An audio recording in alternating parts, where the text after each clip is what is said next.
Hello, my name is Celeste from Black Metal Artist, and today I'm here with one of the people behind the project Death Shroud. Hello. Um, Thanks for having me. Thank you.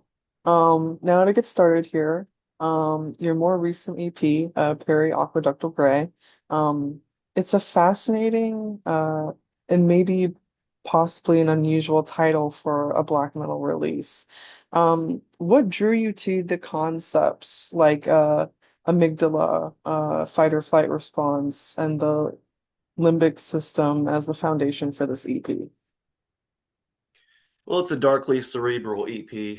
It's based on cognitive dysfunction and neurosis and subsequent mental decline. I think we've all had experiences with anxiety and panic throughout our lives. So that was the focus for this EP. Some I kind of like that. And it sounds very like medical based, which I think is interesting. Yeah, it's medical based, but it's also psychologically based, and the body's response to its own fear is very real. And yeah, it can freeze you. Oh, It for can sure. choke you. It can choke you. It can freeze instantly and not be able to move or know what to say. And yeah, it's a paralyzing feeling. So to capture that in an EP and that distress behind the music with the tension, I felt like it was perfect subject matter. Awesome. Now your band has explored like death and esoteric themes for years now. But this EP definitely feels more, obviously, as you just mentioned, psychological and even like neurological. Um, was this more of like a deliberate shift in this direction? It wasn't really a deliberate shift. It was just something that needed to be done with the natural process of how the albums have moved along over the years. Our last album, Parhelion, was more based on Eastern philosophy, but with this one, it, the earlier albums were much darker and just based on just darkness and misanthropy and also the darkness of nature and the night, which is still present with our themes. But this was just this was just something that needed to be done in just the natural succession. Like after we finish an album, we take a little time off to Hmm. let it spread and to promote. But within a few months of that, after the initial release, the next ideas they just start to come. And as soon as Parhelion came out, and it was like I said, it was based on Eastern philosophy, and this next one, within a few months, revealed itself, and it was the periaqueductal gray, which is the section of the midbrain which is responsible for your threat perception, your defense mechanisms, and your fear response. Awesome. And we all Uh, have one. So it's very personal. We can all relate. oh, definitely. Especially with that change in it too, from what you mentioned, like the misanthrope and stuff like that to this. I feel like it sounds more relatable in a sense because you can relate to the one, but I feel like with this one it feels more real for everyone. So, Oh, it's very real. Yeah, nothing on this album is fantasy. okay. Now each song title seems connected to obviously a different part of the human mind and survival instinct. Can you walk us through like the narrative or progression from Amygdala to even like the instrumental closure to obviously the self-titled EP? Yeah, it's a progression. The amygdala is two almond-shaped glands in the front of the brain, and they are responsible for your panic and your fear response. So if you've ever had a panic attack or you've ever had an anxiety attack or felt claustrophobia or just felt overwhelmed, that adrenaline rush, that is your amygdala. That is directly related to the amygdala, and that's your fight or flight response, which is the second track. And then the PFC is the prefrontal cortex, where all these parts of your brain reside. Limbic atrophy is basically the shrinking of the brain that occurs after acute infection or head injuries, which goes hand in hand with these other functions. And toxic graveyard, it it relates more to the accumulation of memories and how life gets heavier the longer you live. And we store many memories, and many of them are not pleasant. And as we age, we try to navigate our life experience. And sometimes it is truly a graveyard of thoughts, phobias, fears, regrets, despair. It's really Then interesting. self-titled instrumental. What's that? I know, I was just saying it's really interesting. Then the instrumental carries us out, sets us down, and that's the self-titled track. Cool. Speaking of the I guess the closing title of that track, why did you decide to kind of end this without lyrics? Obviously a lot of artists do it, but I guess in this case I'm just curious. Why did I decide to what? You broke up just a little there. Oh, you're okay. Without ending it without lyrics, just being an instrumental. I just knew from the beginning that in the past I've had intros that were instrumentals, and I've had outros that were instrumentals. But I knew that the title track was going to be a dark, somber instrumental track that after the tension of the album, it kind of sets you down in a way and just hopefully envelops the listener in that dark, somber feeling. Uh, that was basically the idea from the beginning that that would be the title track. It's really interesting. I like that kind of envelopment of darkness even towards like the end of it, which usually some people find it as like a closure, but it kind of feels like it's like the almost like the still the closure, but if not something a little bit more in that sense. Yes, and traditionally the last song sometimes kind of sets the tone for the next album in a way. It's a segue. Awesome. Um, Now kind of going back from, I guess, the description of each progression of this out EP, um, now Fight or Flight is obviously it's one of those shorter and more direct tracks. Now did you approach the songwriting differently to, I guess, match the urgency of that theme of the title? Well, in the past, we'd worked with our producer Kuru, and he'd actually produced our second and third albums. We decided to collaborate on this one and try a little something different. And we work with drum MIDI, so I had him create what he wanted to, basically, when it came to the beats. And in the past, like our first EP was done in the same way. So was the second. I played real drums on the second one. Basically, arranging the drums in a song-like fashion and then jamming to those tracks and coming up with the riffs. It's an interesting way to come up with riffs spontaneously, and it's more creative in a lot of ways. And working around the limitations, our drummer moved in 2015, and we were able to gig on our older material till about 2018. Mhm. And after that point, when it came time, he was living 6 hours away. So the travel time of trying to work on new material, we had to go a different route. So that's when we started to work with drum MIDI.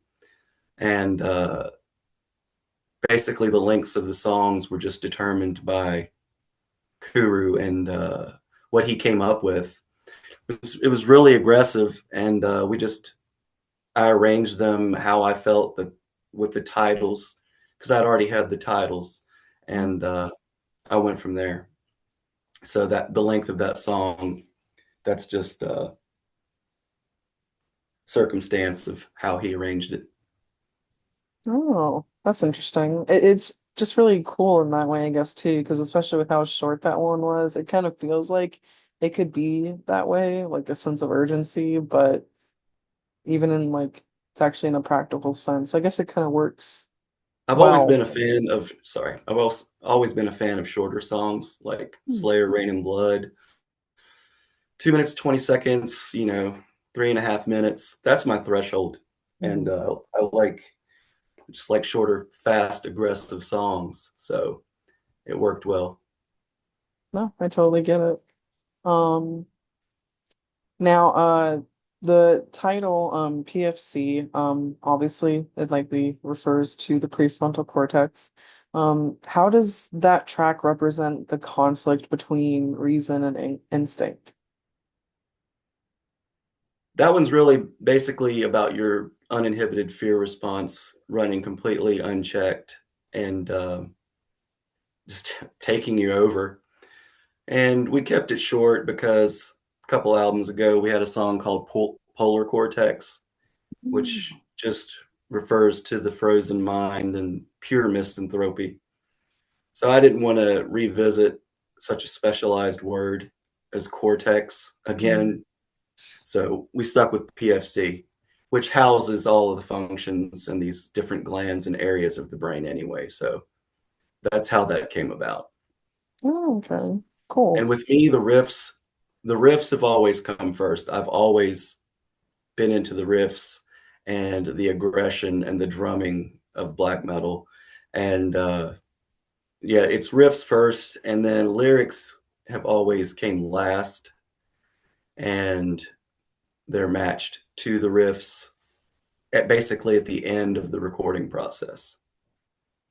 So Yeah, I that's how. was Go ahead. Yeah, I was gonna ask because since you mentioned like riffs first and then lyrics last, I was curious about that. But that's interesting in that way. I've seen like a mix of people do like lyrics first and then riffs last, but I kind of like that you do it on the opposite way, like riffs first, lyrics last.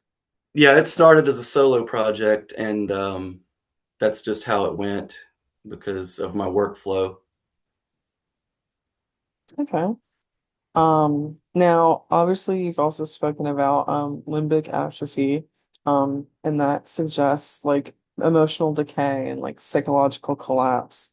What inspired that song, and is it connected to personal experiences or is it just broader The, observations about society?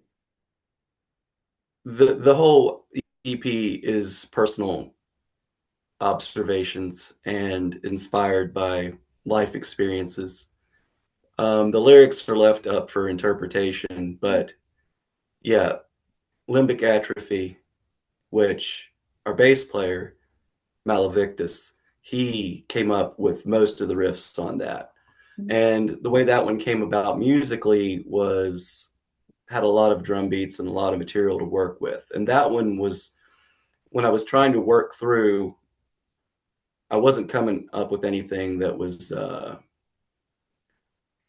worthy of riff wise. So I passed it on to him and said, see what you can come up with this. And he came up with the three main hooks towards the last half of the song. I wrote most of those riffs. But yeah, it is a personal track about just having the I guess in some ways it's leaning into embellishing it a bit, obviously lyrically. But yeah, limbic atrophy, the shrinkage of the brain associated with also just the aging process and just leaning into that in a dark way. I gotcha. That's interesting in that way as well. Um, Now, you guys have been around and active since 2007 and kind of released music over almost 2 decades now.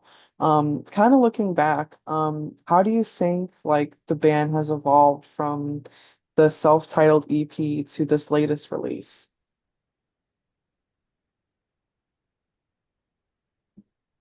it's become way more introspective, and I think that that goes along with just the evolution of growing and aging.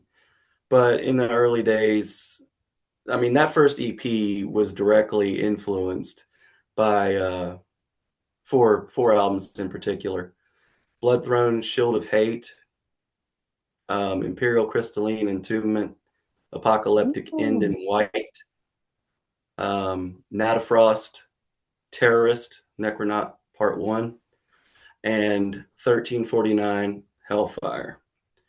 So that was the first two tracks, The Beckoning and Black in the Sky. A friend of mine from the area that was going to Virginia Tech named Yoten, he had a computer, and I just put some programs on there to start trying to track some music with him, just as a pastime, to just to come up with something brutal. And that's how all this started. And a few months later, I'm on a different computer, all under the guise of October Studios, came up with Invocation and Lost Tongues. Well, later that year around Halloween, I took a photo, and this is in the MySpace days, by the way. So we we put up the picture, and another friend of mine, Carl Dorman, he's been a supporter since the beginning. He actually helped get all this started. When he saw the image and the logo and everything, he says, "You need to make a shirt." And then, basically what, two more tracks, and then we had our first EP. So that's how that started. And in those days, there was a lot of alcohol and self-destructive behavior, which, it can't last. Otherwise, you don't. Mhm. But with At Dusk We Rise, I wanted to get away from the MIDI drums. So I played drums first and basically just went with it until, he would let me know that I was around the 3 minute mark. And then I'd stop, I'd roll out, and we'd keep each track. And then I'd write the riffs to that. So that's how At Dusk We Rise came along. And it was pure misanthropy and pure suffering, that period of my life. And yeah, some of those sessions are a little foggy, but what we captured, stood the test of time. I'm really pleased with how that album came out. Before Nocturnus, it's when we started jamming with our drummer Holes, Holz, from another local band called Pathogenesis. He was Mm. always a supporter of Death Shroud. And we started jamming, and it just was an instant connection. And it was his blast beats and the intensity and the ferocity of the drumming, and uh, coupled with my riffing.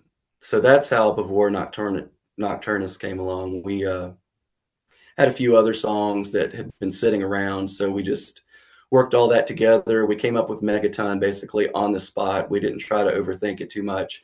Till the End was something that I'd had laying around 10, 15 years at that point. It's more punk and D beat. So we stuck it on there. And that's how that came along. And then I believe it was 6 or 8 years until finally all the new material that basically was coming along in 2018. It wasn't until 2021 when I got October Studios up and running properly, and the proper programs to use, and Studio One, and the recording software, that I was able to move on. And then since things have moved, a new album or EP every 2 years. Mm. Wow. That's a really interesting and great history in that regard from going from then to now. Um, Especially because since you guys kept going even after that brief period where you guys weren't making anything. Because sometimes it happens where just bands kind of just stop and then it's kind of you're not super sure when they're gonna make anything new, if anything. Um, so I kind of like that you guys kept pushing on and then now you're kind of in like this consistency of doing it every so often to a point where like you're not necessarily falling into obscurity. So Right. And from the beginning, something I need to point out is Mm, this started as a side project. mm, My bass player and I are also in another band called the Ziggurat, which I mm. play drums in, and my bass player plays guitar in. We've been doing that since '98. But in the Wow. downtime in the mid 2000s, and I've always played guitar. I'm a drummer second. So that's how this kind of all started was creative free time and wanting to uh, get back to the guitar. Wow. I mean, that's even more interesting that it's a side project, especially how long that's lasted. Um, Yeah, the Ziggurat has been me and my brother. He's the vocalist guitarist, and it's all based on H.P. Lovecraft and horror mm, influenced. We call it mythos metal, and it keeps us busy. We gig, once or twice a month, all the time, all around the East Coast of the United States. mm. And as this being a studio project, it's a creative outlet for my musical visions. Awesome. I like that. Um, Now kind of as a final question here, as an independent black metal band, what can listeners expect next from Death Shroud after this EP? Well, without saying too much, the title has already came to me, and Mm, it will be an even more dark and ominous album. This will be a full album, and it will just lean into that dark, somber mood and the intensity. Right now, that's all I can tell you because whether it will be drum MIDI or real drums or what, but the title has came to me, and I'm trying not to think about it too much right now because I'm still promoting this, but I already know, so I'm leaving that to the side right now. I already know it's there and I know where it's going to go. And yeah, in the next, it's usually been a year or two. I'm not going to rush something like this, mm, but when I haven't touched the guitar since this came out because I'm just letting it set and I'm working on promotion and I don't want to move on to something else too quickly while this has just come out. I want to give it its due diligence and promote it properly. And hopefully, and you guys have helped a lot. Yeah, Black Metal Artists really helped us. We got like 78,000 views on that one reel for PFC, which is mm. just amazing. And I really appreciate it. I really do. And just get it promoted properly and get it on the right ears. And that's been really tough through the years. Like if you use Facebook, Instagram, with the algorithm, it's like anything they hone in on independent music, and they squash it. They don't let anybody see what you post. Really, you'll get 3 or 4 likes, and usually those are band members and their friends, and it's frustrating. So, just promote it properly. All I can say is, anyone watching this, visit the band camp. We've got a sick new shirt through Blind Sight Visions for limbic atrophy. We've got a digipack for the EP, and we have all our other t-shirts and merchandise available there. So if you like what you hear, definitely help support us and check us out that way. Well, awesome. Well, thank you so much. It's been definitely a pleasure speaking with you, and I wish you the best of luck in your future endeavors. I appreciate it. Thank you.